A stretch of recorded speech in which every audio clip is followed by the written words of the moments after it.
안녕하세요. 고고TV 여명입니다. 2020년 5월 29일 늦은 밤인데요. 윤미향은 간첩이다. 그런데 간첩보다 더 나쁘다 하는 내용인데요. 먼저 정미숙님이 꾸준히 5만 원씩을 후원하고 계시는데요. 한 달에 한 번, 두 번씩 후원하고 계시는데요. 어떤 분이신지 상당히 궁금합니다. 감사의 말씀을 올리고요. 그 다음에 홍기찬님 그 두 번째 후원을 해주셨는데요. 10만 원을 보내주셨어요. 감사의 말씀을 드립니다. 이 윤미향은 간첩이다. 간첩보다 나쁘다. 윤미향의 남편과 주변이 간첩이죠. 그죠? 국가보안법 위반으로 처벌을 받았으니까 제가 하는 말이 아닙니다. 윤미향이 간첩이다.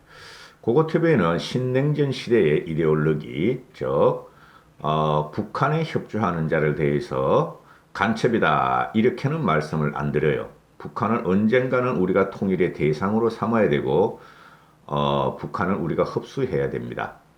그 뭐 이원 집정부제 그런 거 저는 안 믿어요. 그냥 북한은 어느 순간에 무너질 것이고 우리는 그 준비를 해야 한다는 게 고고TV 개인의 생각입니다.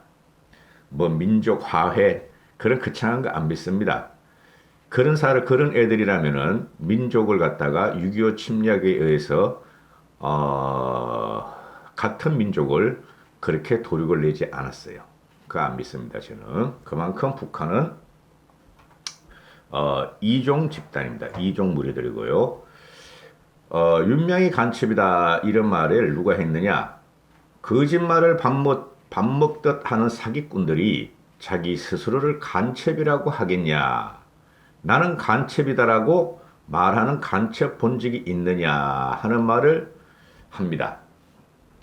유경식당에 종업원 12명과 탈북한 지배인이 하는 말입니다. 이 사람은 지금 다른 나라로 망명해 있죠. 그래서 이 사람이 하는 말이 윤미향은 간첩이었다. 대한민국의 진보라는 애들이 간첩투성이어서 지긋지긋해서 한국을 탈출했다 하고 고백을 합니다. 오늘 조선일보에서 단독으로 그 인터뷰를 땁니다. 오늘 윤미향이가 땀을 쏟아내면서 전 그 뉴스 안 봤어요. 인터뷰 기자회견. 나는 생긴 게 싫어. 윤미향이가. 제가 윤미향이하고 비슷하게 쌈쌍둥이 같은 애가 하나 있다 그랬죠. 상정이. 심상정이가 이렇게 생겼는데 그리고 제 주변에 옛날에 제가 취미생활 할 때 이렇게 비슷하게 생긴 사람이 하나 있어요. 모 원장인데 근데 그 사람은 참 성품이 좋아. 그 생긴 거 가지고 말하는 게 아니에요. 꼬라지도 이렇게 생긴 것이 하는 짓은 더 지저분해. 아주 혐오스러울 정도야. 그러니까 윤미향이 보기가 싫어. 사진 좀 안 실었으면 좋겠어. 한 번 봤으면 됐지. 그 윤미향 얼굴을 대한민국 5천만 국민이 문시족 한 50만만 빼놓고 4,950만이 시시각각으로 보고 있어. 시시각각으로 이것을 아주 보기 싫어 죽겠어 진짜.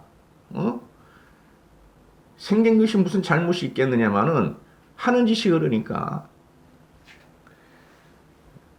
그래 뉴스를 보니까 이제 동영상을 보니까 땀을 비실비실 쏟아내는데 말이죠. 40분 동안. 그거 아세요? 돼지가 평소에 땀을 안 흘립니다. 근데 도살장에 끌려갈 때 말입니다. 지가 죽는 걸 아는 순간 깨객 소리 지르면서 땀을 흘리는 게 돼지예요. 그죠? 저는 오늘 윤미향이가 40분 동안 인터뷰했다는 걸 보고 돼지 목소리를 들으면서 그죠? 돼지 목소리를 들으면서 땀을 흘린다. 지 죽음을 알고 있구나 하는 걸 저는 알았어요. 오래 안 갑니다.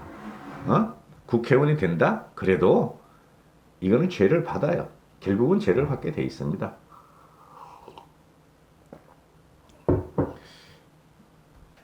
윤미향은 간첩이다. 간첩보다 나쁘다. 그게 유경식당, 북한 유경식당 지배인 우리나라로 탈북한 화제가 많았죠. 그 종업원 12명하고 그 중국에 가서 보시면 알지만은 요새는 저는 안 갑니다만은 중국의 그 북한 식당을 가면 말이죠. 유경식당 이런 데 가면은 그 여종업원 애들이 상당히 미인입니다. 상당히 인텔리해요.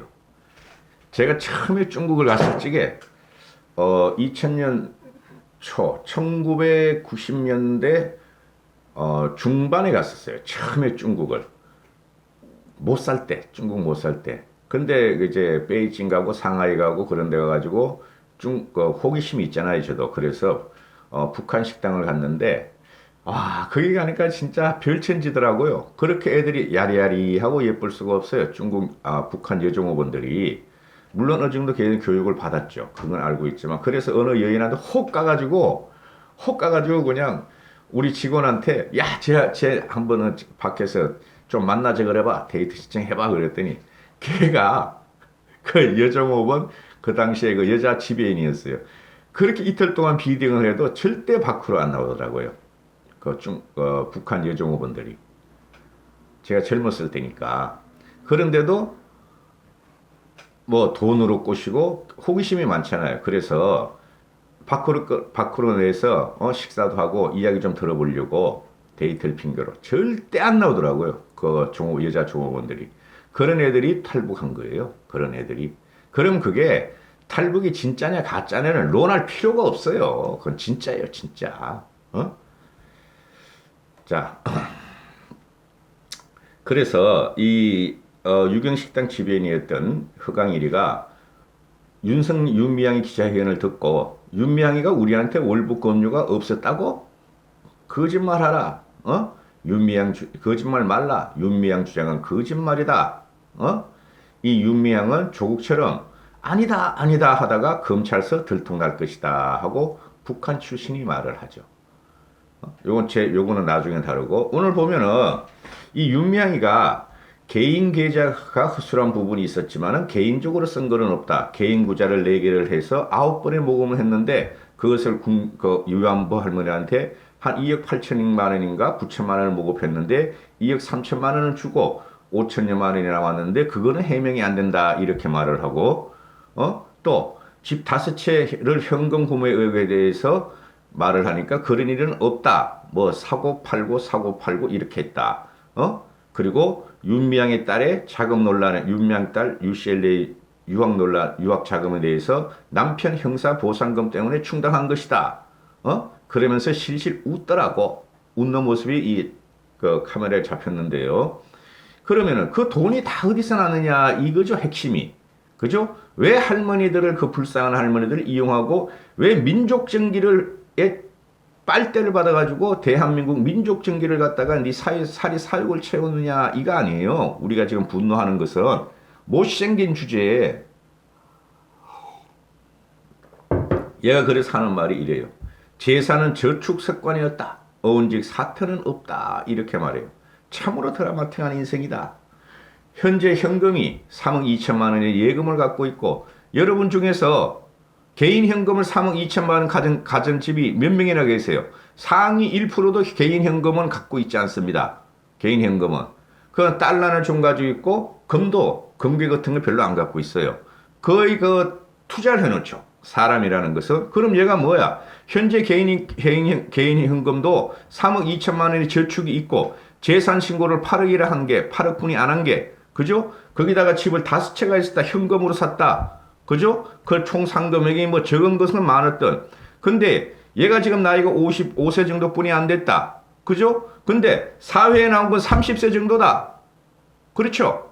그럼 26년 동안 집 5채를 현금으로 살 만큼 저축할 수 있는 능력이 있었던가? 현금을 3억 2천 모으고 집 딸을 갖다가 연 1억이 넘는 거기를 갖다가 5, 6년을 갖다가 지금 유학을 보낼 정도의 능력이 되는가? 그럼 수십억의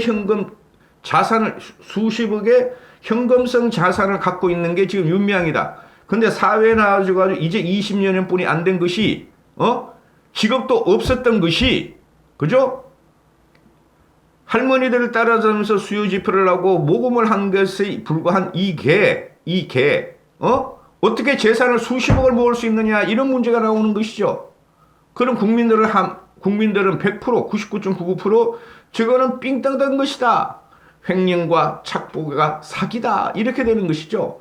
그게 해명이 안 돼요. 열심히 살아서 저축을 했다. 저축할 돈이 있었냐 이러는 것이죠. 언론 기사에 난 걸 보면은 윤미향이는 직업이 없었다.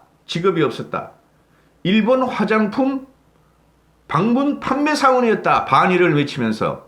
그죠? 반일을 매치하면서 일본 제품의 화장품을 갖다가 주부한테 파는 것이다. 그 화장품 방문 판매 사원들이 얼마나 버는지 난 모르겠어. 그죠? 그러면 수십억 재산을 20년 동안 모았는데 현금성 재산을 그건 1년에 지들이 먹고 사고는 했을 거 아닌가. 그거 빼고 나면 최소한 1년에 1, 2억씩은 모았을 텐데 그런 직업이 없었다. 뭐를 가지고 저축했냐 이렇게 되는 것이죠. 아주 나 열불이나 열불이. 이렇게 비천하고 천박한 것이 가난은 죄가 아닙니다. 열심히 살고 성실하게 살아서 돈을 버는 것은 그게 자본주의 속성이고 그걸 우리가 환영해 줄 것이겠는데 이거는 열심히 살지도 않고 열심히 데모만 하고 그죠? 지가 데모한 인생 맞잖아요. 지 남편도 간첩 인생 맞고 지도 간첩 인생 맞고 이런 것들이 그 돈을 어디서 났는가?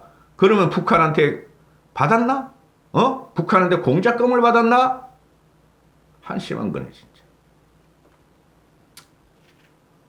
남편은 간첩이었고 전 일본 화장품 방문 판매 사원이었고 이런 드라마한 인생이 있어가지고 국회의원이 된다. 할머니들이 빨대를 꼽아가지고 그 돈을 갖다 착국해서 국회의원이 된다.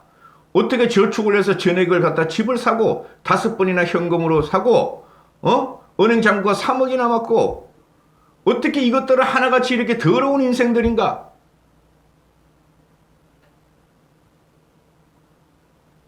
영혼이 불쌍하다. 이런 영혼이 불쌍하고 영혼이 갖다가 더러운 것들이 지금 국회 우리 상식적이고 합리적인 이성을 가진 국민을 지배하려고 하고 있다. 이게 윤미향뿐만 아니라 문재인 정권이다. 문재인이다. 이렇게 되는 것이죠. 그 저축하는 비법 나 좀 가르쳐 줘봐라. 네가 재산 신고한 거 소득 신고한 거 보니까 2, 3천만 분이 안 해 돼? 한 달에? 1년에 2, 3천만 원 뿐이 못 벌어. 근데 어떻게 저금이 3억이 되고 집을 5채나 사고 네 딸을 유학을 보내고 이렇게 되냔 말이야. 그 돈은 어디서 나왔냐고. 저축한 내역을 내란 말이야. 이거 저축한 내역을. 한심한 것이네 진짜. 이런 걸 갖다가 말이야 국회의사당에 딱 세가지고 내일부터 이게 국회의원이 되는데 이런 걸 갖다가 말이지 보호하는 것들이 문재인하고 문재인 정권하고 더불어민주당이랑 문시족이니까 이거 없애버려야 돼요. 마지막으로 악신이 말씀드렸듯이 허강일 씨 유경식당 지배인이었다가 12명의 여성하고 탈북한 사람들이 한 사람이 말을 하는 국회 기자회견을 보고 윤미향 기자회견을 보고 한 말이 모두 거짓말이다. 탈북 권유가 없었다고 한 것은 모두 거짓말이다. 조선일보 단독 인터뷰예요. 거짓말을 밥 먹듯이 하는 거짓말을 밥 먹듯 하던 사기꾼들이 자기 스스로를 간첩이라고 하겠나? 나는 간첩이다라고 말하는 간첩 본 적이 있느냐? 허강일 제가 유경식당 탈북 종업원들에게 월북을 권유하거나 동조하였다는 의혹에 대해 말씀드린다. 저와 정대협이 탈북 종업원들에게 금전을 지원했다. 월북을 권유했다는 일부 언론 보도는 모두 사실이 아닌 허위임을 이 자리에서 다시 한번 분명하게 말한다. 밝힌다. 요게 윤미향이가 말하는 거죠. 윤미향이가 제가 유경식당 탈북 종업원들에게 월북을 권유하거나 동조하였다는 의혹에 대해서 말씀드린다. 저와 정대협이 탈북 종업원들에게 금전을 지원했다. 월북을 권유했다는 일부 언론 보도는 허위다 하고 윤미향이가 말하는데 허강일이가 딱 금방 반박을 하잖아요. 역사는 왜곡할 수 없다. 검찰 조사에서 밝혀질 것이다. 조국도 아니다 하다가 결국 검찰 조사에서 들통나지 않았느냐. 저처럼 짧은 시간에 한국에 와서 보수와 진보를 다 상대해본 탈북민도 흔하지는 않다. 처음에는 보수에 쏘은 줄 알았는데 허강일 씨가 말하는 게 탈북인 처음에는 보수에 쏘은 줄 알았는데 시간이 지나 보니 진보의 탈을 쓴 사기꾼들이 너무너무 많고 더 나쁘더라. 이 진보의 탈을 쓴 사기꾼들이 이 사람들 때문에 김정은이 수명이 길어지고 있다. 한국에서 이런 사람들과 상대할 때마다 내가 한국에 왔는지 북한에 왔는지 이상하게 느껴졌다. 윤미향은 간첩이다. 이렇게 말을 해버리죠. 그죠? 화가 나는 하루였죠. 오늘 전 언론이, 전 인터넷 매체가 윤미향 기자회견을 달아 엄청난 스트레스야 국민은. 그죠? 정상적으로 돈을 벌어서 사람이고 정상적으로 직장 다니고 방문 판매를 한 사람들은 윤미향이가 대단히 신적인 능력을 가졌어. 그죠? 어? 이 윤미향 이거는 말이죠. 피라미드 그 사기 회사의 맨 꼭대기에서 사람들을 갖다가 그죠? 사기친 것에 불과해요. 그 정도도 안 돼. 이건 영혼과 몸이 다 더러우신 애야 이거는. 이런 애는 사회에서 격리시켜야 돼요 여러분. 여기까지 하겠습니다. 감사합니다. 고고TV 여명이었습니다.